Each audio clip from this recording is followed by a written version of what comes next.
একদিন আল্লাহর এক অলি একটি কবরস্থানের পাশ দিয়ে হেঁটে যাচ্ছিলেন। তখন তিনি দেখতে পেলেন কবরের ভেতর থেকে দোয়া বের হচ্ছে এবং কবর থেকে কান্নার শব্দ ভেসে আসছে। আল্লাহর অলি এই দৃশ্য দেখে থমকে গেলেন। তিনি দাঁড়িয়ে দেখতে পেলেন দুইটা কবর থেকেই দোয়া বের হচ্ছে এবং ভয়ঙ্কর আহাজারি শব্দ ভেসে আসছে। এরপর আল্লাহর অলি ওই কবরস্থানের পাশের একটি গ্রামে গিয়ে উঠলেন এবং গ্রামের কিছু লোকজনকে ডেকে বললেন, আপনারা কি বলতে পারেন ওই কবরস্থানে দুইটি নতুন কবর পাশাপাশি দেখা যাচ্ছে, সেই কবরগুলো কাদের কবর? গ্রামের কয়েকজন লোক বলল, কিছুদিন পূর্বে ওই পাশের গ্রামের একটি মেয়ের বাবা মা দুজনেই ইন্তেকাল করেছেন। বাবা চলে যাওয়ার 3 দিন পর মেয়েটির মাও চলে যান, তাদের কবরই ওইগুলো। বুজুর্গ লোকটি তখন বলল, আপনারা আমাকে ওই মেয়েটার নাম ও বাড়ির ঠিকানা দিন, আমি মেয়েটার সাথে দেখা করতে চাই। লোকেরা তখন বলল, হুজুর আপনি একই বলছেন, আপনি কি জানেন কে সেই মেয়ে? সেই মেয়েটি হলো ওই গ্রামের একজন বিখ্যাত নষ্টা মেয়ে। সে দিনের বেলায় সারাদিন ঘুমায় আর রাত হলে পরপুরুষের সাথে বাজে কাজে লিপ্ত হয়। মেয়েটি দেখতে অনেক সুন্দরী, তাই অনেক দূর দূরান্ত থেকে পরপুরুষ এসে টাকার বিনিময়ে তার সাথে মিলিত হয়ে যায়। হুজুর আপনাকে তো দেখতে আল্লাহর একজন বুজুর্গ ব্যক্তির মতো মনে হচ্ছে, আপনি কেন ওই নষ্টা মেয়ের সাথে দেখা করতে চাচ্ছেন? আল্লাহর অলি তখন বলল, মেয়েটি যাই হোক না কেন আমাকে যে তার সাথে দেখা করতেই হবে। আপনারা বলুন আমি কিভাবে মেয়েটির বাড়ি পর্যন্ত যেতে পারি? তখন গ্রামের আরেকদল লোক বলল, হুজুর আমরা জানি না, সব কিছু জানার পরেও আপনার মতো একজন মানুষ কেন ওই মেয়ের সাথে দেখা করতে চাচ্ছেন? মেয়েটি এতই খারাপ চরিত্রের মানুষ যে আপনি যদি তার সাথে দেখা করেন তাহলে মানুষ আপনাকে নিয়ে বাজে কথা বলবে, আপনার চরিত্রে কলঙ্ক লুটাবে। আল্লাহর অলি তখন বললেন, আমাকে মানুষ যাই বলুক না কেন তবু আমাকে মেয়েটির সাথে সাক্ষাৎ করতেই হবে। আল্লাহর অলির বিশেষ অনুরোধে শেষ পর্যন্ত লোকেরা ওই মেয়েটির ঠিকানা বলল। লোকেরা বলল, ওই পাশের গ্রামে যাওয়ার পথে একটি বটগাছ আছে, সেই বটগাছটার বরাবর যে রাস্তাটা গেছে সেই রাস্তার মাথার বাড়িটাই হলো ওই নষ্টা মেয়ের বাড়ি। মেয়েটার নাম গোলাপি। এরপর আল্লাহর অলি ওই মেয়েটির বাড়ির দিকে রওনা করলেন। হাঁটতে হাঁটতে তিনি পথের মাঝে একটি বটগাছ দেখতে পেলেন এবং সেই বটগাছের নিচে একজন লোক বসা ছিল। আল্লাহর অলি ওই লোকটাকে জিজ্ঞাসা করলেন, ভাই গোলাপির বাড়ির কি এটাই রাস্তা?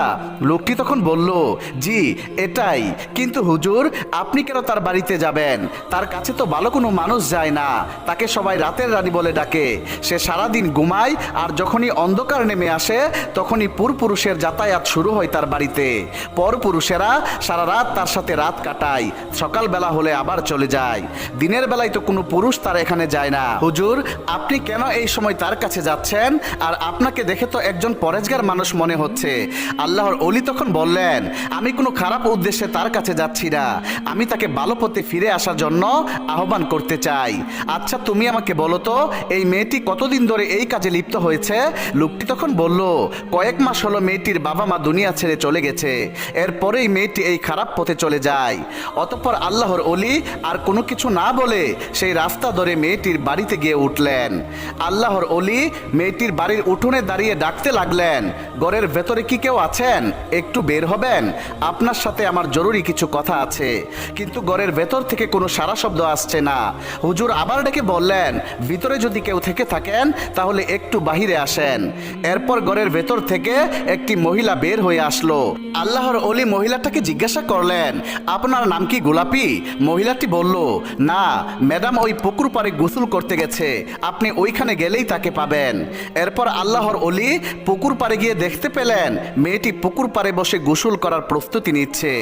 আল্লাহর অলিকে দেখে মেয়েটি থমকে গেল। এরপর মেয়েটি বলল, হুজুর আপনি কেন এখানে আসলেন? হুজুর বলল, আমি তোমার সাথে কিছু বিশেষ কথা বলতে চাই। মেয়েটি তখন বলল, হুজুর সবাই তো আমার কাছে একটি কারণেই আসে, কিন্তু আপনাকে দেখে মনে হচ্ছে আপনি আল্লাহ পূজারী একজন মানুষ।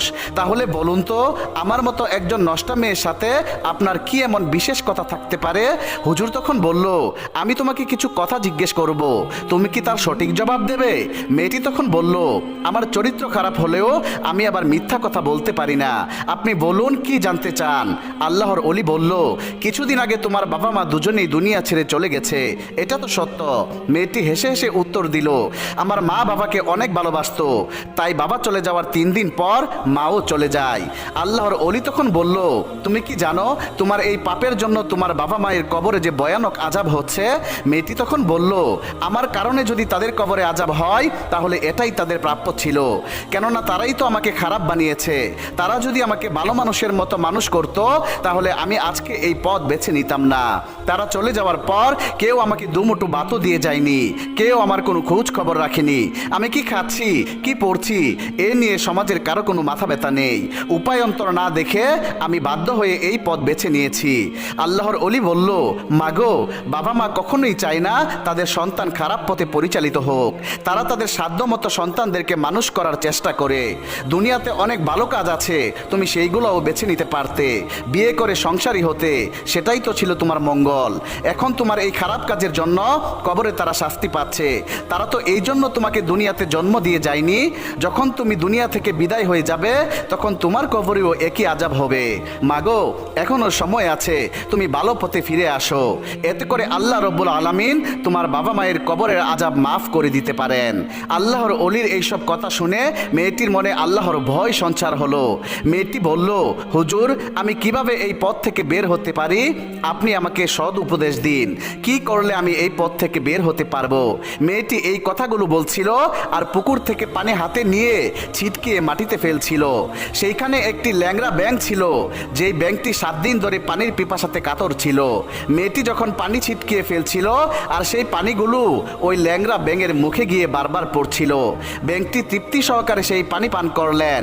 এরপর ব্যাঙটি আল্লাহর দরবারে শুকরিয়া আদায় করে ফরিয়াদ করে বললেন, হে আল্লাহ, যে পানি দিয়ে আমার কলিজা ঠান্ডা করেছে, তুমি তার মা বাবার কলিজা ঠান্ডা রেখো। ব্যাঙের এই দোয়া আল্লাহর দরবারে কবুল হয়ে যায়। সাথে সাথে আল্লাহ রব্বুল আলামিন ওই মেয়ের মা বাবার কবরের আযাব মাফ করে দেন। সুবহানাল্লাহ। এরপর ওই আল্লাহর অলি মেয়েটিকে ভালো হওয়ার পরামর্শ ও উপদেশ দিয়ে সেখান থেকে চলে আসলেন। আল্লাহর অলি যখন সেই কবরের পাশ দিয়ে আবার যেতে লাগলেন তখন দেখলেন ওই কবর দুটি থেকে দোয়া বের হচ্ছে না এবং কবর থেকে কোনো আহাজারিও শোনা যাচ্ছে না।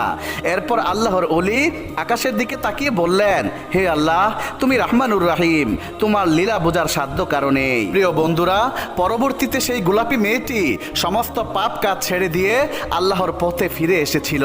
সুবহানাল্লাহ। বন্ধুরা, এরূপভাবে আরও একটি ঘটনা। একদিন আল্লাহর এক অলি সফর করে বাড়িতে ফিরছিলেন, কিন্তু পথিমধ্যে তার প্রচুর পানির তৃষ্ণা লাগে। তখন আল্লাহর অলি একটি বাড়িতে গিয়ে উঠলেন এবং একজন সুন্দরী মেয়েকে দেখে তাকে সম্বোধন করে বললেন, হে মুসলিম বোন, আমি সফর করে বাড়িতে ফিরছিলাম, কিন্তু আমার প্রচণ্ড পানির পিপাসা পাই, তুমি কি আমাকে একটু পানি পান করাতে পারবে?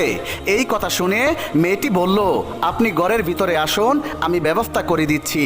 অতঃপর মেয়েটি বিভিন্ন আইটেমের খাবার এনে পেশ করলো। তখন আল্লাহর অলি সমস্ত খাবারগুলো খেয়ে পানি খেয়ে মহান রবের শুকরিয়া আদায় করলেন। কিন্তু তিনি জানতেন না যে এই মেয়েটি শহরের প্রসিদ্ধ একজন নর্তকী। তার নাম ছিল লাইলা, আর মানুষরা তাকে রাতের রানী বলে ডাকত। অতঃপর পরের দিন যখন আল্লাহর অলি তার বাড়িতে ঘুমাচ্ছিলেন তখন তিনি স্বপ্নে দেখলেন সাদা পোশাক পরিহিত একজন ব্যক্তি এসে বলল, হে আল্লাহর বান্দা, তুমি একজন খাঁটি মুমিন হয়ে কিভাবে একজন নর্তকীর বাড়িতে গিয়ে খাবার খেলে? আল্লাহর অলি এই কথা শুনে স্তব্ধ হয়ে গেলেন এবং বললেন, আমি তো জানতাম না সেই মেয়েটি খারাপ চরিত্রের মানুষ। যদি জানতাম তাহলে কখনো তার বাড়িতে যেতাম না। তখন লোকটি বলল, যেহেতু মেয়েটি তোমাকে খাবার দিয়ে এহসান করেছে, তাই তুমিও তার উপর এহসান করো। যেভাবেই হোক তাকে খারাপ রাস্তা থেকে ভালো রাস্তার দিকে নিয়ে আসো। এটা শুনে আল্লাহর অলি বললেন, এটা কি চাইলেই সম্ভব হবে? সে একজন প্রসিদ্ধ দেহ ব্যবসায়ী, শহরের ধনী মানুষেরা তার সাথে রাত কাটানোর জন্য যায়। সে কি তার পাপের রাজ্য ছেড়ে ফিরে আসতে চাইবে? তখন লোকটি খানিকটা রাগ দেখিয়ে বলল, সে পাপের রাজ্যে আছে বলে ভালো হতে চাইবে না, এটা তুমি কিভাবে জানলে? তার সামনে কি কখনো ভালো হওয়ার সুযোগ তুলে ধরেছিলে? এটা শুনে আল্লাহর অলি চুপ হয়ে গেলেন। অতঃপর পরের দিন তিনি আবারও সেই লাইলার কাছে গেলেন। লাইলা তখন আল্লাহর অলির চেহারা দেখে চিনতে ভুল করেননি। সে তাকে দেখে কিছুটা অপ্রস্তুত হয়ে গেল। এই অবস্থা দেখে আল্লাহর অলি বললেন, আমি তোমার কাছে সময় কাটাতে আসিনি, বরং তোমাকে একটি সত্য জানাতে এসেছি। এটা শুনে লাইলা প্রথমে অবাক হলেও তার কথাই কৌতূহলী হয়ে গেল। আল্লাহর অলি তখন আবারও বললেন, আমি একজন সাধারণ মানুষ, এখনো আলোর দিশা খুঁজে বেড়াচ্ছি, আর তুমি এমন একজন মানুষ যে অন্ধকারে থেকেও আলোর দিকে ডাক পাচ্ছ। লাইলা তার রহস্যময় কথা শুনে হেসে ফেলল কিন্তু তার হাসির পেছনে এক অজানা শিহরণ বয়ে গেল। অতঃপর আল্লাহর অলি এক টুকরো কাগজ লাইলার হাতে দিয়ে চলে গেলেন। সেই কাগজে লেখা ছিল, তুমি সৃষ্টি হয়েছ শুধু মানুষের বিনোদন দেওয়ার জন্য নয়,